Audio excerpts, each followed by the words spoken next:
Guys, jadi di sini kita mau menurunkan Hexa 300 dulu guys ya, 30 ton. Beda dengan kayak kita di perkebunan ya guys ya. Contohnya kalau kita di perkebunan atau di mana lah, kadang kita menggunakan skill kita sendiri aja guys ya. Jadi kalau di sini kita guys, kita harus mengikuti arahan spotter.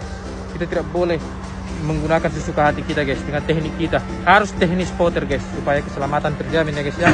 Kebetulan ini Hexa 30 ton ya guys ya. Oke guys, kita turunkan guys.